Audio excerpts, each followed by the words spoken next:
Good day everyone! Ilang araw na lang ay matatapos na ang taon. Aware po tayo sa mga nangyari sa taong ito. Naka-experience tayo ng mga extraordinary natural disasters katulad ng mga super typhoon at killer earthquakes na naging sanhi rin ng mga landslide at malawakang pagbaha.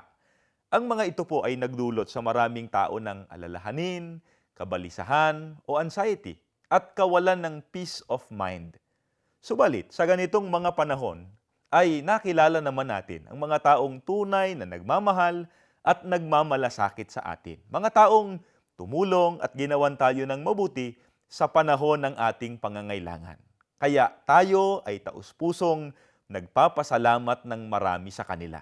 We should recognize and appreciate all their efforts. Pero higit sa lahat, ang Diyos ang dapat nating pasalamatan sa lahat ng kanyang kabutihan at kagandahang loob sa atin. Kagaya ng nakasulat po sa Aklat ng Awit 107:21. Kaya't dapat namang sa Panginoong Diyos ay magpasalamat dahil sa pag-ibig at kahanga-hanga niyang pagliligtas.